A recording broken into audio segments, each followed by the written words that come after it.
Hi everyone, it's Sandra here and welcome back to my channel. So guys, have you ever wondered why you keep hitting the same wall over and over again? Like no matter how hard you try, certain things in your life just doesn't seem to move forward, you know? Well, I'm here to tell you something today that in this lifetime, we can only grow as much as we are willing to heal. And I'm going to repeat this part. We can only grow as much as we are willing to heal. And let me explain myself.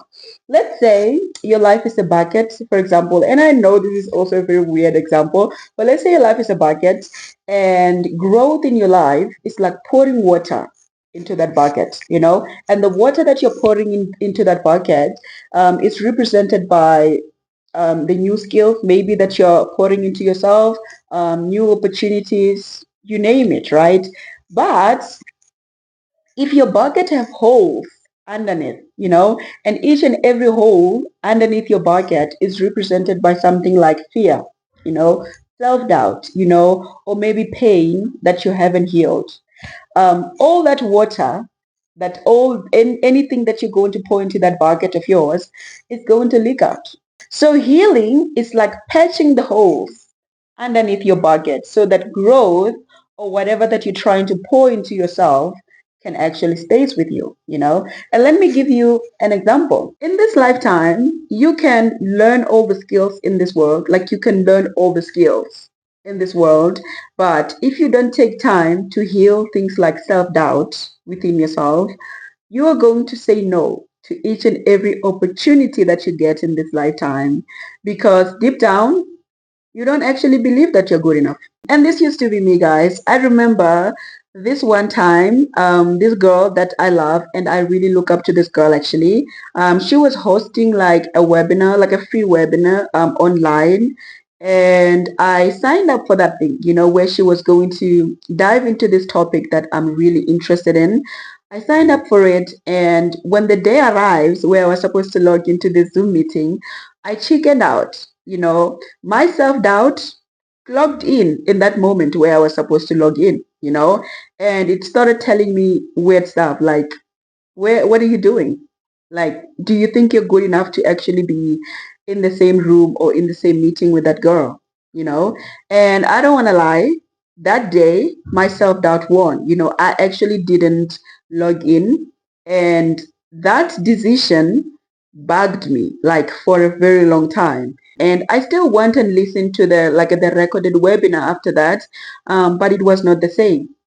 And the way I'm actually healing my self-doubt now is that I am learning to say yes, to every single thing that my heart deeply wants me to do and actually do them, like actually follow through. No matter how scary the opportunity seems like, I'm learning to actually say yes and do it. And I don't want to lie to you, like self-doubt still creeps in there and there, because hey, let's be honest here, I am still on a healing journey. I'm still a work in progress, but what I've realized now is that I am more aware of my self-doubt, that it's no longer in control of me like the way it used to be before. And I'm going to give you one last example, relationship-wise. Like you can meet the right person with green flags from top to bottom, but if you haven't healed things in yourself like your abandonment issues, for example, you are going to sabotage that connection. You are definitely going to sabotage that relationship. And most of the time, you're going to sabotage that relationship without even knowing that you're sabotaging it. Because one thing about abandonment issues, for example, you're going to cling so hard in that connection. Like you are going to cling so hard because you don't want this person to ever leave you, like ever. And by virtue of you doing that, you don't actually realize that you don't leave room for that relationship that you're in to actually breathe. You're suffocating the relationship without ever knowing that you're suffocating it. And what happens when something suffocates? It's gonna die slowly but surely. It's definitely gonna die. And to be honest with you guys, trying to grow in any area of your life without healing is like attempting to build your house, on a shaky ground, for example. That house that you're trying to build is gonna look good for a while, but the ground is shaky. So it's just a matter of time until that house cracks and falls down. So healing gives you like a solid foundation, so that growth or whatever that you're trying to build in your life can actually last. So if you feel stuck in one area of your life, instead of asking yourself questions like, what's next?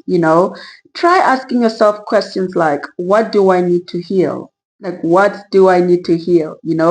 If those relationships don't last, for example, and this is just an example, instead of jumping from one relationship to the next, instead of wasting your time worrying or thinking when is the next person going to come, blah, blah, blah, try asking yourself necessary questions like, what is it about me that I need to heal? What is it about me? And don't even try to blame the other person.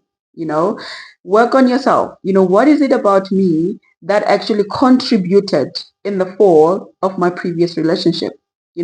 What is it about me that I can heal that can actually help to build like a strong foundation in the next connection? And just always remember that growth and healing goes hand in hand. You can't have the other without the other. So heal what hurts deep within you, and growth in any area of your life is going to take care of itself.